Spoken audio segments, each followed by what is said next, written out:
오늘 하나님께 우리에게 주시는 말씀, 우리 본문을 좀 바꿨는데요. 요한 1서 2장 15절에서 17절 말씀입니다.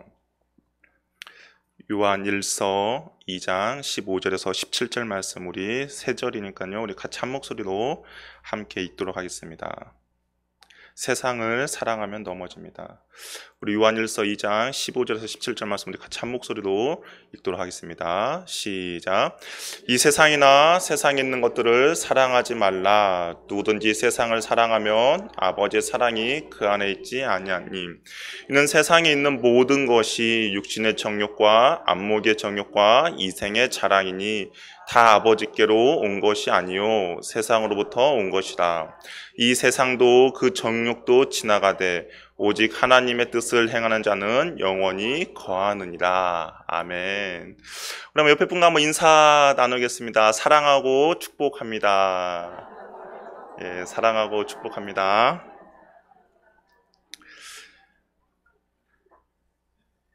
수요 테마 설교 이제 계속 진행되고 있는데요. 세 번째 시간, 세상을 사랑하면 넘어집니다 라는 말씀으로 우리 말씀을 전하도록 하겠습니다. 성경에서 세상이라고 하면 크게 세 가지의 의미가 있습니다. 첫 번째 의미는 하나님이 창조하신 세상입니다. 창세기를 보면 하나님께서 지으시고 심히 보기에 좋았더라 라고 말씀하신 그 세상이 성경에 등장하고요.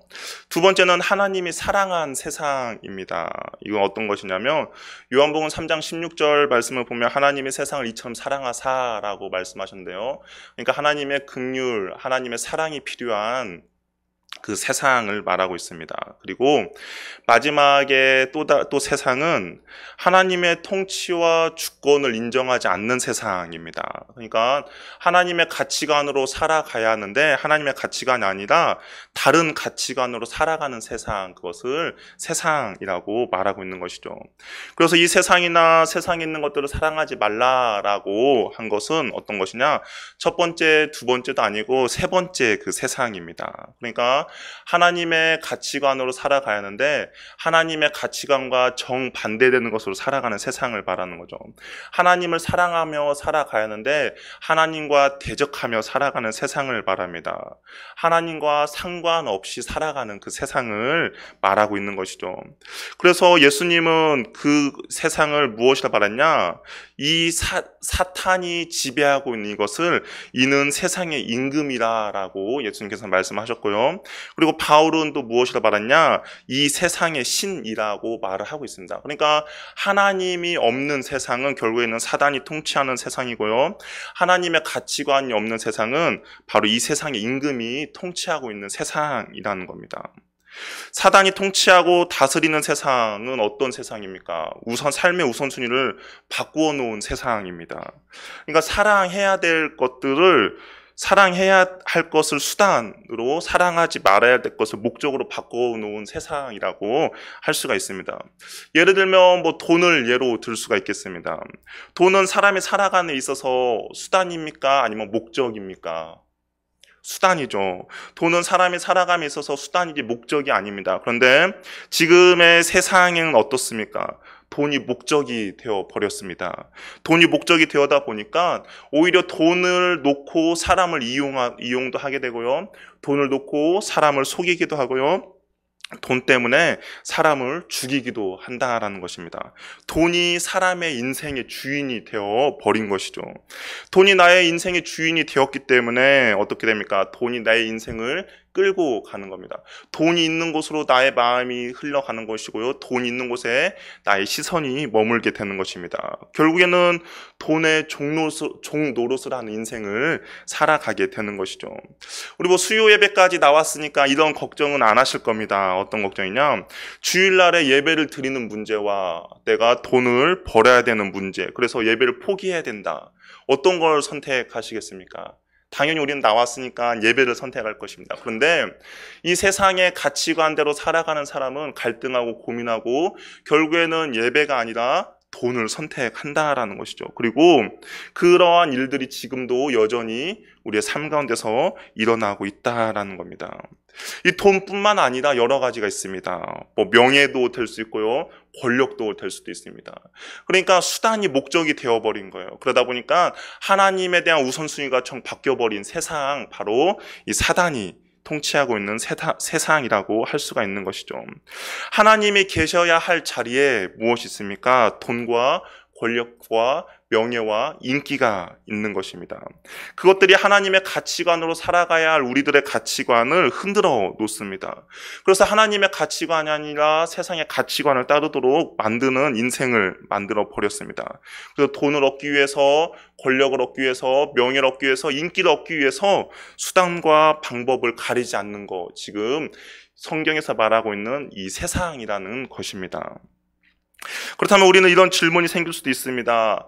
같이 공존할 수는 없는 것일까? 하나님도 따르고 세상도 따르고 하나님의 가치관도 추구하고 세상의 가치관도 추구하고 과연 그렇게 공존하면서 살 수는 있지 않을까? 재물도 섬기고 하나님도 섬기면서 살아간다면 어떨 것 같습니까? 되게 좋겠죠. 재물도 섬기고 하나님도 섬기고. 그런데 안타깝게도 성경은 단호하게 말하고 있습니다. 무엇이라 말하냐? 회색지대는 없다라는 겁니다. 우리 마태복음 6장 24절 말씀 우리 한번 읽어보도록 하겠습니다. 마태복음 6장 24절 말씀 자막이 준비되어 있습니다. 우리 한번 같이 읽겠습니다. 시작. 한 사람이 두 주인을 섬기지 못할 것이니 혹 이를 미워하고 저를 사랑하거나 혹 이를 중히 여기고 저를 경히 여김이라. 너희가 하나님과 재물을 겸하여 섬기지 못하느니라. 아멘. 그러니까 회색지대는 없다는 거예요. 하나를 선택하면 하나를 포기해야 되고 하나를 포기하면 하나를 선택해야 됩니다. 그러면 우리는 세상의 모든 것들을 다 포기하고 살아야 합니까? 그러면 우리는 금욕적으로 살아야 합니까? 아무것도 없이 그냥 이 세상을 살아야 된다는 것입니까? 근데 그것이 아니라 우선순위의 문제라는 겁니다. 내가 과연 어떤 거에 우선순위를 두냐라는 것이죠. 세상의 가치관과 하나님의 가치관이 충돌할 때 나는 어떤 가치관에 우선순위를 두고 선택을 하냐, 그것이 중요하다라는 겁니다. 우선순위를 바로 정해야 우리가 세상에 빠지지 않는다라는 겁니다. 더 소중한 가치가 무엇인지를 알아야, 그리고 그거에야만이 수단과 목적이 바뀌지 않는다라는 것이죠. 그래서 우리는 끊임없이 결단하고 끊임없이 선택해야 합니다. 하나님을 섬길 것인가? 아니면 세상을 섬길 것인가? 하나님을 사랑할 것인가? 아니면 세상을 사랑할 것인가? 우리는 마음을 정하고 태도를 정하고 우리의 우선순위를 바로 정해야만이, 그래야 세상에 머물러 있지 않고 하나님 나라 가치관에 머물러 있을 수 있다는 것입니다. 그러면 우리가 이 하나님 나라의 가치관에 머물러 있어야겠다. 내가 그 선택을 했습니다. 그러면 사단은 그래 네가 하나님 나라의 가치관에 머물도록 결정했구나. 그러면 더 이상 나는 너를 건들지 않을 거야 라고 하지 않는다라는 것이죠.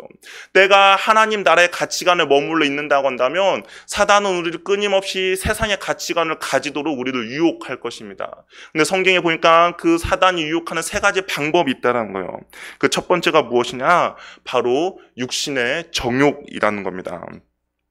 여기서 이게 정욕이라는 것은 중립적인 단어입니다. 무슨 말이냐? 좋게 사용할 수도 있고 나쁘게 사용될 수도 있다라는 겁니다. 예수님께서 제자들과 함께 유월절 만찬을 즐겼습니다. 그런데 유월절 만찬을 지키면서 예수님께서 내가 너희와 함께 먹기를 원하노라 라고 할 때 이 원한다라는 것이 이 정욕과 동일한 단어입니다. 그러니까 예수님이 제자들과 함께 있기를 원하는 거, 그건 좋은 거잖아요. 그런데 과연 이 정욕이 그러면 언제 나빠지냐?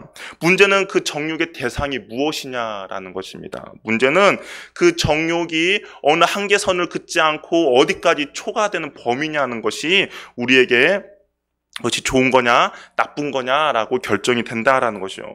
그러니까 쉽게 말하면 결정되지 못하는 그 상황, 절제하지 못하는 상황, 그것이 이 정욕이 성경에서 말하고 있는 사단이 우리를 유혹하는 방법이라는 겁니다. 우리가 음식을 절제하지 못하면 어떻게 됩니까? 탐식을 하게 되는 거죠. 음식을 먹는 것이 나쁜 것입니까? 아니라는 거예요. 음식을 먹는 건 당연히 우리가 살아가면서 필요한 겁니다. 그런데 음식을 절제하지 못하고 탐식으로 가는 것이 나쁘다라는 거죠. 우리가 돈을 갖고 있는 것이 나쁜 겁니까? 아닙니다. 돈을 갖고 있는 것이 나쁜 것이 아니라 돈을 더 가지려고 그 마음 안에 탐심을 품는 것이 나쁜 거라는 겁니다. 사치에 빠지고 쾌락의 노예가 되어버립니다. 재산 사용에 있어서 마찬가지예요. 이기적인 내 자신만을 위해서 사용합니다.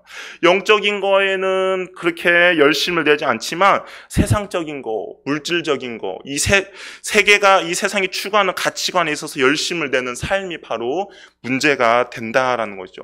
정해진 테두리를 벗어나지 않으면 괜찮습니다. 그런데 정해진 테두리를 벗어나는 것, 그것이 바로 문제가 된다라는 겁니다.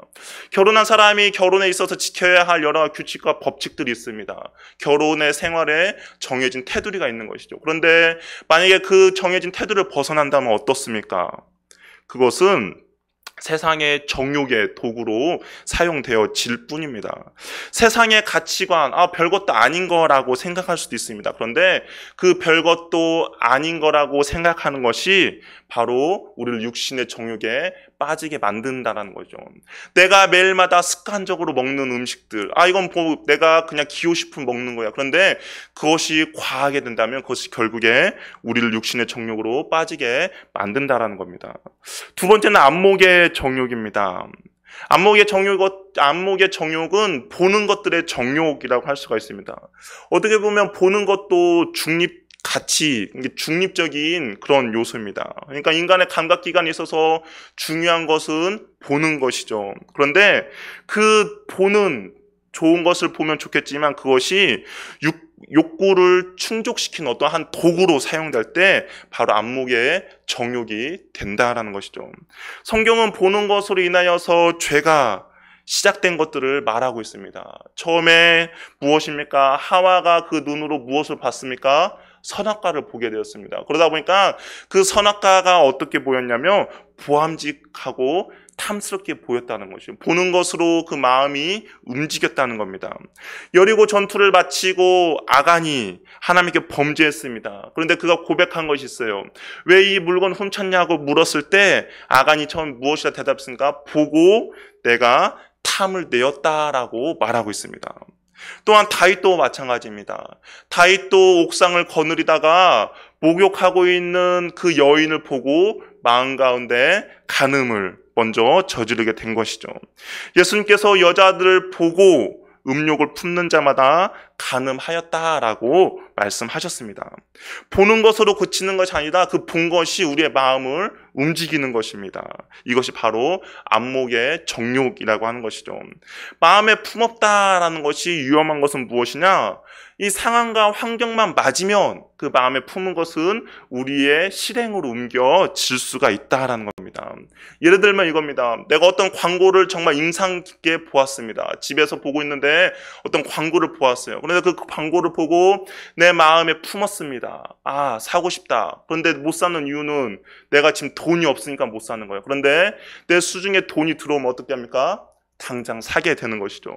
내가 지나가다가 쇼윈도에 걸려있는 어떤 옷을 보았습니다. 그걸 보고 나서 내 마음에 품었습니다. 그런데 당장은 못 사요. 다이어트가 아직 안 돼서. 그런데 다이어트만 된다면 어떻게 합니까? 당장 가서 그 옷을 구입하게 된다라는 것이죠. 그러니까 이 안목의 정욕은 내 마음에 품었을 때 바로 실행할 수 있는 어떤 상황과 환경만 갖춰진다면 바로 실행할 수 있는 정욕이라는 겁니다. 사단은 보이는 것으로 우리를 더욱더 유혹하게 될 것입니다.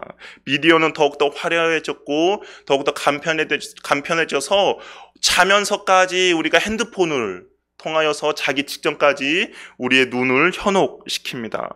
그리고 보게 만들고 또 보게 만드는 것이죠. 그러면서 나의 마음이 그 보는 것으로 빼앗기게 됩니다. 그래서 내가 그 마음에 빼앗기고 내가 소유하고 싶다라는 그런 마음이 생기는 것이죠. 그러면서 우리 마음 가운데 드는 생각은 어떤 것이냐? 감사가 아니라 불평과 불행하다라는 마음이 우리 마음 가운데 들기 시작합니다. 왜 그렇습니까? 저 사람은 저것을 소유했는데 나는 그것을 소유하지 못한 거에 대해 내 인생이 불행하다라고 생각을 하는 것이죠. 저 사람은 저기에 살고 있는데 나는 거기에 살지 못한다는 내 인생이 너무나 안타깝다라고 생각을 합니다. 저 사람은 저렇게 생겼는데 나는 이렇게 생긴 거에 대한 불평과 불만이 내 마음 가운데 가득 차기 시작한 것이죠. 그러니까 우리의 인생 가운데 만족함이 없어지는 겁니다. 우리 인생 가운데 감사가 사라지는 인생을 살아가게 된 것이죠. 우리의 시선을, 그래서 사단은 끊임없이 우리의 시선을 하나님께 고정시키지 못하도록 우리의 시선을 끊임없이 빼앗고 우리의 마음을 빼앗는 것입니다. 우리 찬송가를 보면 인내하신 구세주여 주의 음성을 내가 들으니 예수를 나의 구주 삼고 나의 영원하신 기여. 이 찬양에 공통점이 있습니다. 어떤 공통점이 있을까요? 인내하신 구세주여 주의 음성을 내가 들으니 예수를 나의 구주 삼고 나의 영원하신 기업. 이 찬양의 공통점은 지은 사람이 한 사람이라는 겁니다. 그 사람의 이름은요 바로 크로스비라는 사람인데요, 이 사람 태어날 때 어떤 의료적인 실수로 인하여서 눈이 보이지 않는 자매였습니다. 그럼에도 불구하고 이 하나님에 대한 열망 갈망으로 찬양을 많이 지었던 것이죠. 그런데 이 사람에게 어떤 사람이 이런 질문을 했습니다. 하나님께서 눈을 뜨게 해달라고 혹시 기도한 적 있습니까? 당신이 보게 해달라고 하나님께 간절히 기도한 적 있습니까? 그랬더니 크로스비가 이렇게 대답했던 거예요.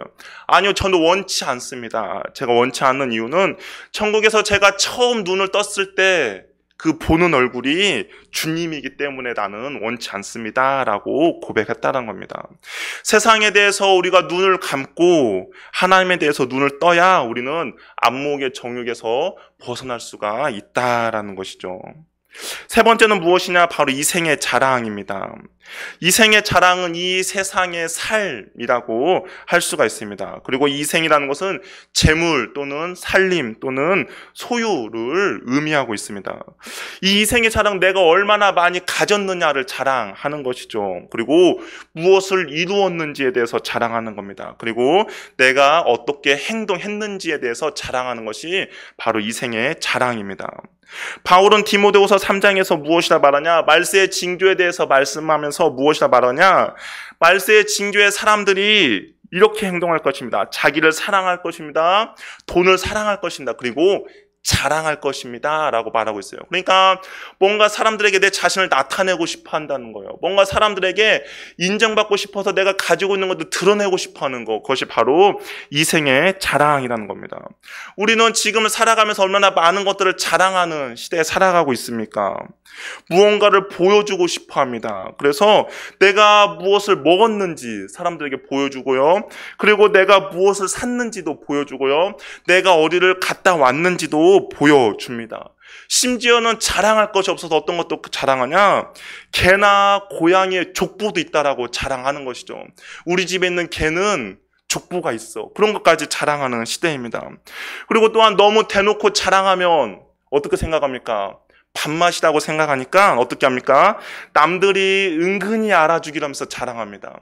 만약에 내가 시계를 샀다면 괜히 머리를 한 번 넘길 거 두세 번씩 넘기는 것이죠.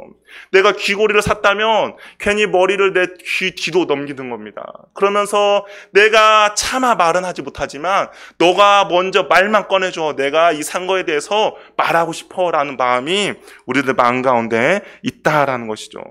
그런데 야고보는 이에 대해서 뭐라고 말하냐? 허탄한 자랑거리라고 말하고 있는 것이죠. 내가 이 자랑하고 싶은 이런 것들이 허탄한 자랑거리라고 말하고 있습니다. 그러니까 허영심의 노예가 되어가는 사람들의 모습 가운데 비춰지는 모습이 바로 자랑이라는 것이죠. 그러면서 에베소서에서는 무엇이라 말하냐? 마음에 허망한 것을 나타내고 싶어 한다라는 겁니다. 이 허망은 무엇이냐? 어떻게 보면 비눗방울과 같은 겁니다. 비눗방울은 어떻습니까? 처음에 볼 때 뭔가 화려해 보이죠. 그리고 비눗방울은 어떻습니까? 뭔가 즐거워 보입니다. 그런데 순식간에 사라져 버리는 것이죠. 혹시 아이들이 비눗방울 가지고 노는 걸 혹시 본 적 있습니까? 아이들이 비눗방울 놀 때 처음에 비눗방울 막 나왔을 때는 정말 화려해 보이고 재밌어 보이고 그럽니다. 그런데 어떻게 됩니까?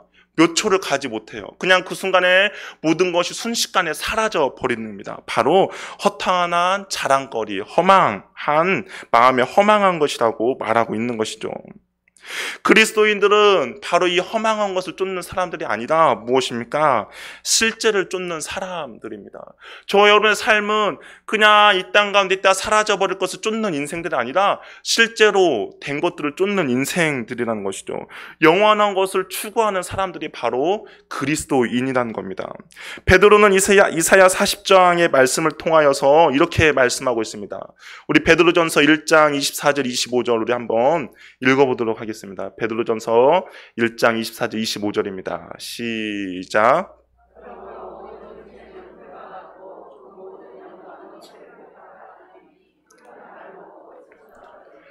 오직 주의 말씀은 세세토록 있도다 하였으니 너에게 전한 복음이 곧 이 말씀이니라. 아멘. 세상은 순식간에 사라져 버릴 것이기에 이것을 사랑하는 것은 어리석은 일이기 때문에 사랑하지 말라라는 베드로의 경고가 될 것입니다. 우리 이 땅을 살아가면서 방향을 잘 잡아야 합니다. 내가 힘쓰고 내가 애쓰고 내가 에너지를 쏟아붓는 것이 과연 어떤 것인지를 우리는 생각을 해야 된다라는 것이죠. 내가 만약에 이 세상에서 허망하고 사라질 거에 힘쓰고 애쓴다면 얼마나 그것이 사라졌을 때 우리는 얼마나 허탄하고 얼마나 좌절하게 될 것입니까? 어렸을 때 우리 장난감들을 한번 생각해 봤으면 좋겠습니다. 어렸을 때 보물로 생각한 장난감들 있지 않습니까? 남자들은 구슬이나 딱지가 될 수도 있고요. 우리 자매님들은 어떻게 보면 공기 놀이가 될 수도 있겠습니다. 우리 남자분들 딱지 세는 재미가 솔솔하지 않았습니까? 친구들과 딱지치기를 하고 그 딴 딱지를 해가 저물 때 집에서 세는 재미. 정말 좋았을 것입니다. 내가 구슬치기를 해서 내가 남들에게 구슬 더 많이 따기 위해서 다 자는 시간에 구슬 치는 기술을 습득하기 위해서 열심히 노력했던 것들 정말 그 노력은 정말 좋았습니다. 그런데 어떻습니까? 지금도 그러고 계십니까? 지금도 만약에 내가 잠자기 전에 딱지 세는 것이 즐겁다라고 생각하는 사람은 우리가 아마 돌봐주어야 할 사람일 것입니다. 우리 자매님들, 권사님, 집사는 어떻습니까? 그 친구들과 공기에서 이기기 위해서 꺾기를 연습하기 위해서 얼마나 많은 연습을 했습니까? 더 손에 많은 공기를 올려놓기 위해서 정말 잠도 포기하면서 했습니다. 어떻습니까? 지금도 그렇게 연습하고 있습니까? 안 한다라는 것이죠. 만약에 그 힘과 에너지와 열정을 정말 지금 생각해서 너무나 유치해.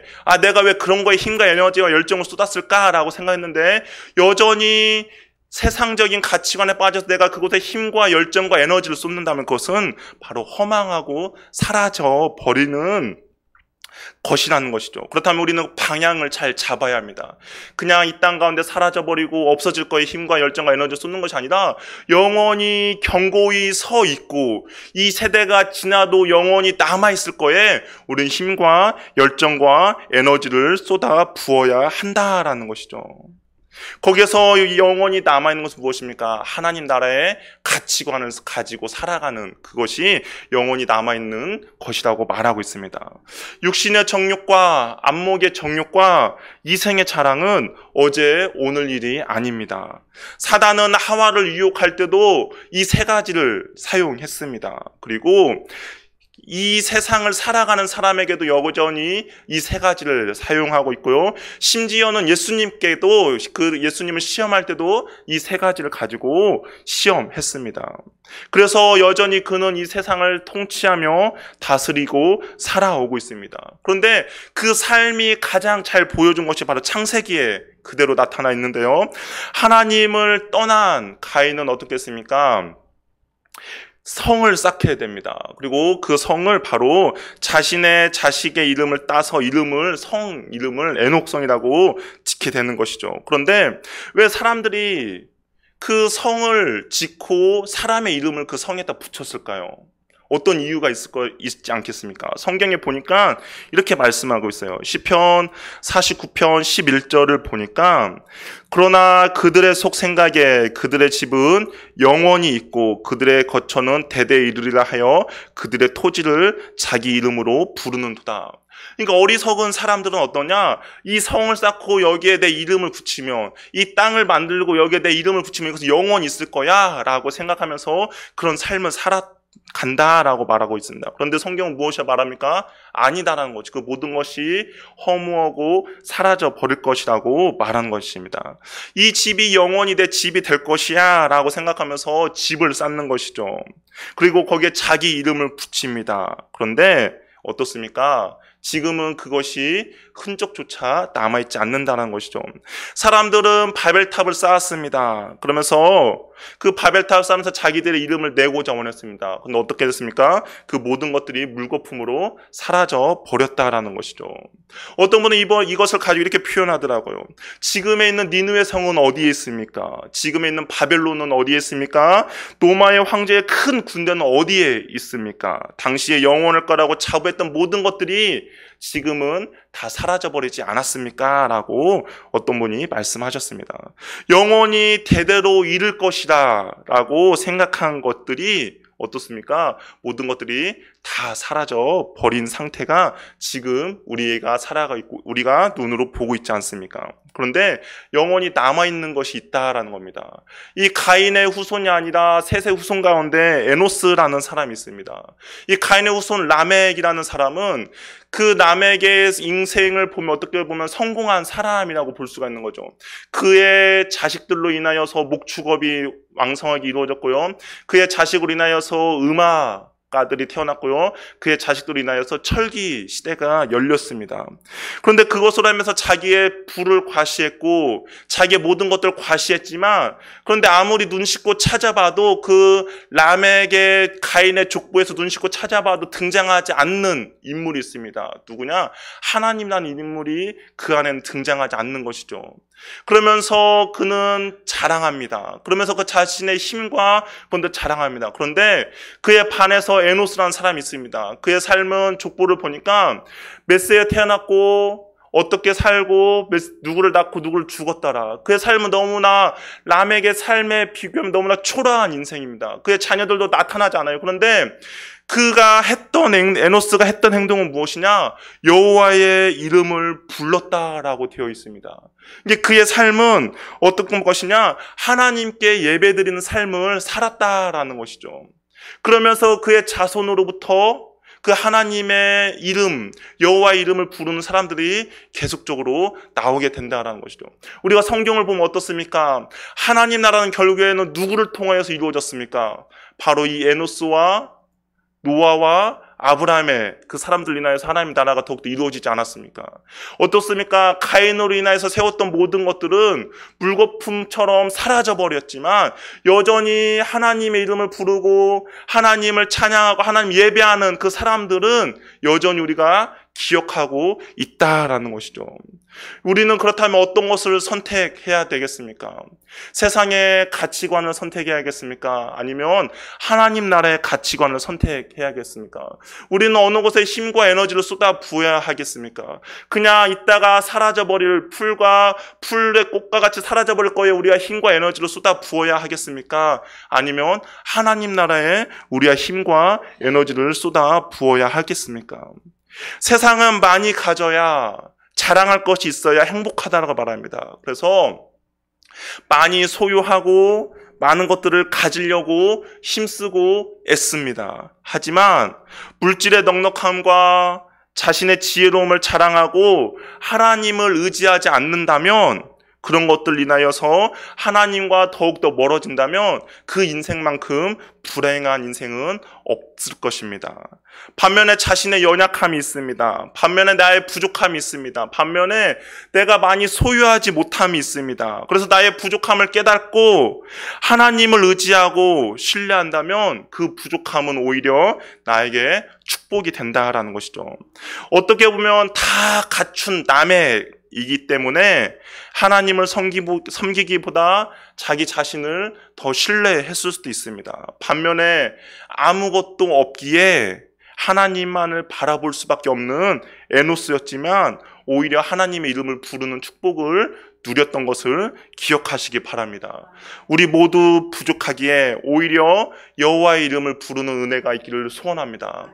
세상에 머물면서 세상의 풍족함과 세상의 여유를 내가 그것으로 나의 마음과 내가 평안함을 누리는 것이 아니라 오히려 조금 부족하지만 여호와의 이름을 부르는 은혜가 저와 여러분의 있기를 소원합니다. 한 편의 시를 소개하고 말씀을 마치도록 하겠습니다. 요한일서 2장 17절의 말씀으로 찰스 스터드라는, 그러니까 WEC 그 선교의 창시자 그분이 지은 시인데요. 너무 길지만 제가 이게 몇 구절만 읽어드리도록 하겠습니다. 어느 날 2줄짜리 금언을 다 들었네. 종종 걸음으로 삶의 길을 가던 날 내 가슴에 확심을 심어준 그 말, 영영 내 마음을 떠나지 않네. 오직 한 번뿐인 인생 속히 지나가리라. 오직 그리스도를 위한 일만이 영원하리라. 이 화려한 세상이 쓰리게 나를 유혹할 때, 사탄이 싸움에서 나를 누르려 할 때, 못난 자아가 사욕을 채우려 할 때, 주님이여 도우사 기꺼이 말하게 하소서. 오직 한 번뿐인 인생 속히 지나가리라. 오직 그리스도를 위한 일만이 영원하리라. 오직 한 번뿐인 인생, 단 한 번뿐인 인생, 나 지금 구하오니 주님의 뜻 이루소서. 마침내 하늘로 부름 받는 그날 나 고백하리. 주님 위에 살 가치가 있었다고. 오직 한 번뿐인 인생 속히 지나가리라. 오직 그리스도를 위한 일만이 영원하리라. 아멘. 이 세상도 정욕도 지나가되 오직 하나님의 뜻을 행하는 자는 영원히 거하느니라. 아멘.